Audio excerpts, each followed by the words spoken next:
প্রিয় ছাত্রছাত্রীরা, আজকের পর্বে আলোচনা করব তোমাদের সপ্তম শ্রেণী বাংলা বিষয় দ্বিতীয় পর্যায়ক্রমিক মূল্যায়ন এর বাংলা বিষয়ে প্রশ্নপত্র নিয়ে আলোচনা করব এবং পাশাপাশি এই প্রশ্নগুলোর সম্পূর্ণ উত্তর নিয়ে আজকের এই পর্বে কিন্তু আলোচনা করব। প্রশ্ন সেটটি অবশ্যই ভালো করে দেখো। এই যে প্রশ্ন সেটটি রয়েছে, যেখানে তোমাদের 50 নম্বরে কিন্তু পরীক্ষা হবে, তো সেই প্রশ্নপত্রই আমি আলোচনা করছি। দেখো, এই সময় 90 মিনিট। অবশ্যই এই প্রশ্নগুলো ভালো করে দেখো এবং তোমার বন্ধুদের মধ্যে এই প্রশ্ন সেটটি কিন্তু শেয়ার করে দাও, তাহলে তারাও উপকৃত হবে।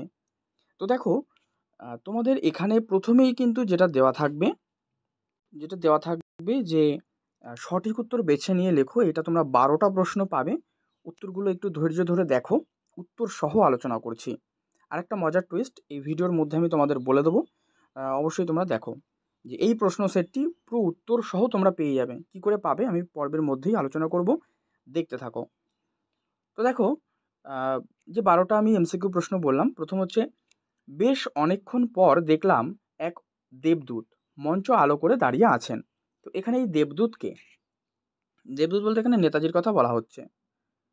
2, স্মৃতিচিহ্ন কবিতাটির রচয়িতাকে?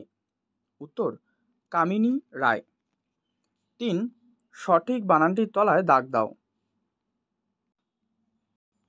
তো এখানে রয়েছে যে সঠিক বানানটির তলায় দাগ দাও, এটা করো চান্দ্রায়ণ। ঠিক আছে। মেঘচোর, এখানে মেঘচোর বলা হয়েছে কাকে? পুরন্দরকে কিন্তু মেঘচোর করে বলা হয়েছে। 5, রাত্রি এখানে স্বাগত সান্ধ্য শাখে। উত্তর, অপশন ঘ। 6, চিতাবাঘ দৌড়তে পারে ঘন্টায় 70 মাইল পর্যন্ত। নেক্সট, জবাবটা জেনে নেব। জবাবটা কাকে? জবাবটা মেজদাকে খুঁচিয়ে কিন্তু জেনে নেব। আচ্ছা, সন্ধি করো বৃষ যোগ তি। তো এটা করবে বৃষ্টি, অপশন খ। ঠিক আছে, বৃষ্টি। দেখো, গতেও কিন্তু সেম রয়েছে, এটা আলাদা হবে, এটা প্রিন্টিং মিস্টেকের জন্য এরকম হয়ে গেছে। তো সন্ধি করো, এটা হচ্ছে বৃষ যোগ তি হবে বৃষ্টি। পঙ্কজ এটি কি ধরনের শব্দ? এটি হচ্ছে যোগরূঢ় শব্দ। পঙ্কজ, পঙ্কজ শব্দের অর্থ কি? যা কাদায় জন্মায়, বা পঙ্কে জন্মে যা, অর্থাৎ কি পদ্ম ফুলের কথা বলা হচ্ছে। তো এই পদ্ম ফুল পঙ্কজ কথার অর্থ। পঙ্কজ এইটা হচ্ছে যোগরূঢ় শব্দ। বিপরীতার্থক শব্দদ্বৈতের উদাহরণ কোনটি? যেটা হচ্ছে অল্প বিস্তর। এটি অল্প মানে কম, যেটা বুঝি আমরা, আর বিস্তর বলতে অনেকটা পরিমাণ। ঠিক আছে, অনেক। তো এটা হচ্ছে বিপরীতার্থক শব্দদ্বৈত। 11 নম্বর হচ্ছে, বাঙালি পদবীর ইংরেজি ধরনের উচ্চারণে কোন স্বরচিহ্ন হয়? এটা হচ্ছে হ্রস্ব স্বরচিহ্ন। ছমছম এই শব্দটি একটি ধনাত্মক শব্দ, কারণ দেখো একই শব্দ পাশাপাশি বসে কিন্তু উচ্চারিত হচ্ছে, তাই একে বলবো আমরা ছমছম, অর্থাৎ ধনাত্মক শব্দ। এবারে 1 মার্কসের এসএকিউ যে প্রশ্নগুলো থাকে, অর্থাৎ এক কথায় উত্তর দিতে হয়, বা তোমরা সম্পূর্ণ বাক্যেও দিতে পারো। 12টা প্রশ্ন এখানেও। প্রশ্ন, চিরদিনের কবিতাটি কার রচনা? এই কবিতাটি তার কোন কাব্যগ্রন্থের অন্তর্গত? তো চিরদিনের কবিতাটি সুকান্ত ভট্টাচার্যের রচনা এবং কবিতাটি তার ঘুম নেই কাব্যগ্রন্থের কিন্তু অন্তর্গত। 2, মেঘচোর গল্পে পুরন্দর কর্তৃক সৃষ্ট অ্যালয়টি কি দিয়ে তৈরি? মার্কারি বা পারদের সঙ্গে আরও 11টি ধাতু মিশিয়ে পুরন্দর চৌধুরী সেই অ্যালয়টি তৈরি করেছিলেন। 3, জনগণমন অধিনায়ক এই গানটি প্রথম কোথায় গাওয়া হয়েছিল? এই গানটি ভারতের জাতীয় কংগ্রেসের যে 26তম বার্ষিক অধিবেশন উপলক্ষে প্রথম গাওয়া হয়। 4, তখনকার দিনে স্বদেশী মিটিংয়ের রীতি কী ছিল? স্বদেশী মিটিংয়ের রীতি ছিল যে কোনো বক্তৃতার আগে নজরুলের স্বদেশ প্রেমমূলক গান গাওয়া হবে। 5, সরাইখানায় কী কী খাবার পাওয়া যেত? স্বর্গের সরুয়া আর হাতের রুটি। পরিদের রানী দেখতে কেমন? সে সুন্দর কালো কালো চোখ, মাথায় সোনালি চুল, পরনে রূপোলি পোশাক, কোমরে জাদুকরের দড়ি জড়ানো। এটিপি এর পুরো কথা কি? এটা কারদূর কদ্দূর থেকে নেওয়া হয়েছে। অ্যাডিনোসিন ট্রাইফসফেট, যেটা বাদিকের পাতায় একদম প্রথম যে বড় প্যারাটা রয়েছে বাদিকের পাতায়, তো ওই প্যারার শেষের দিকেই কিন্তু পাবে এটিপি, অর্থাৎ অ্যাডিনোসিন ট্রাইফসফেট। শামুক চলে যাবার সময় রেখে যায় জলীয় চিহ্ন, সেটা আসলে কি?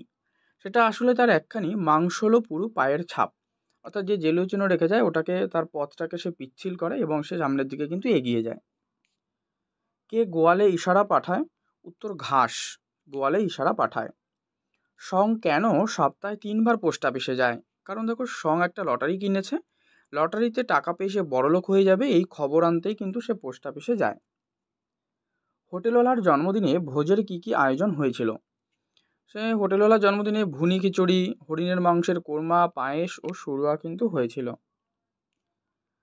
নেক্সট 12, মূর ওরা ব্যর্থ মনস্কাম। ওরা কারা? ওরা বলতে এখানে এই যারা ভেবেছিল যে নিজের নাম বিশাল অক্ষরে ইট পাথরে সৌধের মধ্যে চিরদিনের জন্য লেখা থাকবে, তাদেরকে কবি মূর ও ব্যর্থ মনস্কাম বলেছেন। 13, ধন্যাত্মক শব্দ কাকে বলে? এটা করো যে যেসব শব্দ বাস্তব ধ্বনির অনুকরণে তৈরি হয়েছে অথবা বাস্তব ধ্বনির মতো দোতনা দিলেও আসলে কোনো বিশেষ ভাবকে প্রকাশ করে, তাদের ধন্যাত্মক শব্দ বলে। যেমন কা কা, টিক টিক ইত্যাদি এইরকম শব্দগুলোকে ধন্যাত্মক শব্দ বলা হয়। এরপরে ব্যাখ্যামূলক রয়েছে, এই প্রশ্নগুলো আর আলোচনা করছি না, উত্তরগুলো তোমাদের পিডিএফে দেবো। এবার বলে রাখি, এই পিডিএফ তোমরা কোথা থেকে সংগ্রহ করবে? সম্পূর্ণ ফ্রি, আবারও বলছি সম্পূর্ণ ফ্রি পিডিএফ সংগ্রহ করতে পারবে।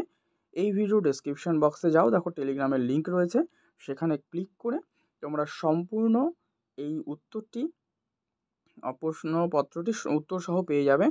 টেলিগ্রামে প্রত্যেকে জয়েন হয়ে থাকবে, ঠিক আছে? সেখান থেকে সমস্ত তথ্য নোটস তোমরা কিন্তু ফ্রি, একেবারে ফ্রিতে সংগ্রহ করে নিতে পারবে। আর এর একটা পিডিএফটা সংগ্রহ করতে অবশ্যই একটা পাসওয়ার্ড তোমাদের প্রয়োজন পড়বে, যেটা এই ভিডিওর মধ্যেই দেওয়া রয়েছে, ঠিক আছে? তোমরা দেখতে পাবে এর মধ্যে। তো যাই হোক, দেখো 3 দাগে রয়েছে ব্যাখ্যাভিত্তিক সংক্ষিপ্ত উত্তর, যে কোনো 3টে, ঠিক আছে? আচ্ছা, যে কোনো এটা 5টা হবে, ঠিক আছে? এটা কিন্তু 5টি প্রশ্নের উত্তর করতে হবে। প্রশ্ন 5টাই আছে, যে ব্যাখ্যা করো এখানে বৃষ্টি মুখর ডট ডট দিয়ে ঘড়ির কাঁটা। 2 হচ্ছে পুরন্দর চৌধুরী কে ছিলেন, ওনার সৃষ্ট কৃত্রিম মেঘের চরিত্র কেমন? ওরা ভেবেছিল মনে ডট ডট দিয়ে উক্তিটি কোথা থেকে নেওয়া হয়েছে? এখানে ওরা বলতে কাদের বোঝানো হয়েছে? তারা কি ভেবেছিল? 4, সোনা ওর মুখ টিপে ধরে বলে চুপ বোকা, টিয়া বোকামি করছে বলে সোনার কেন মনে হলো? আর 5, মেঘ চুরির কৌশলটি সংক্ষেপে লেখো। এটা লিখতে পারো। আবার এই প্রশ্ন অথবা দিয়েছে, দেখো, যে প্রাণী মাত্রকেই খাবার সংগ্রহ করতে হয়, গাছ কিভাবে না দৌড়ে তার খাবার সংগ্রহ করতে পারে, এটি, ঠিক আছে? আচ্ছা, এরপরে 4 দাগ মাকু থেকে দেখো আবার দেওয়া হয়েছে 3 মার্কসের প্রশ্ন, দুটোই করতে হবে। এটা উত্তর আমি লিখে দিয়েছি এখানে, যে হোটেলওয়ালা সোনা ও টিয়াকে কি কাজ করতে এবং কিভাবে করতে বলেছিল। এটা একটু বলে দিই। দেখো যে হোটেলওয়ালা সোনা ও টিয়াকে কিন্তু খাবার জায়গা করা, বাটি ধুয়ে দেওয়া আর ঝাঁটপাট দেওয়ার কাজ করতে বলেছিল, ঠিক আছে? আর গাছের ঘরে থাকতে এবং গাছের ধারে ছোট ঝর্ণায় চান, কাপড় কাচা, বাসন ধুতে বলেছিল। এর জন্যই কিন্তু কোনো পয়সা কড়ি যে লাগবে না, সেটাও সেই হোটেলওয়ালা বলে দেয়। আর 2 নম্বরে আর একটা প্রশ্ন দিয়েছে, যে হোটেলওয়ালা কি কারণে শুরুয়াতে দাড়ি গোঁফ ফেলে দিয়ে রান্না করে? যে আগেই হোটেলওয়ালা রান্না শুরাও মেখে দিলে লোকে ওয়াক্তু বলে ফেলে দিত, তো আর পয়সা ফেরত চাইতো। তো তারপর আচমকা একদিন তার দাড়ি গোঁফ খুলে সেই সরুয়ার মধ্যে পড়ে যায়, ঠিক আছে?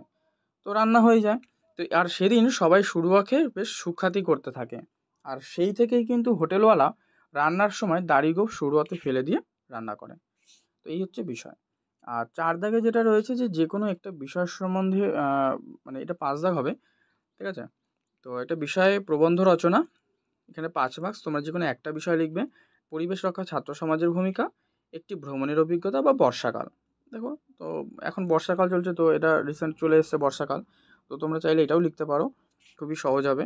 তো এই হচ্ছে তোমাদের সম্পূর্ণ প্রশ্নপত্র নিয়ে আলোচনা করলাম। এটা একটা মডেল প্রশ্নপত্র বা নমুনা প্রশ্নপত্র হিসেবে এটা আলোচনা করলাম। তোমরা এটা প্র্যাকটিস করতে পারো, এখান থেকে কিছু প্রশ্ন পরীক্ষায় অবশ্যই পেয়ে যেতে পারো। তো এই হচ্ছে বিষয়। আর পরবর্তী ভালো লাগলে লাইক করো, শেয়ার করো, চ্যানেলে নতুন হলে অবশ্যই সাবস্ক্রাইব করে রেখো।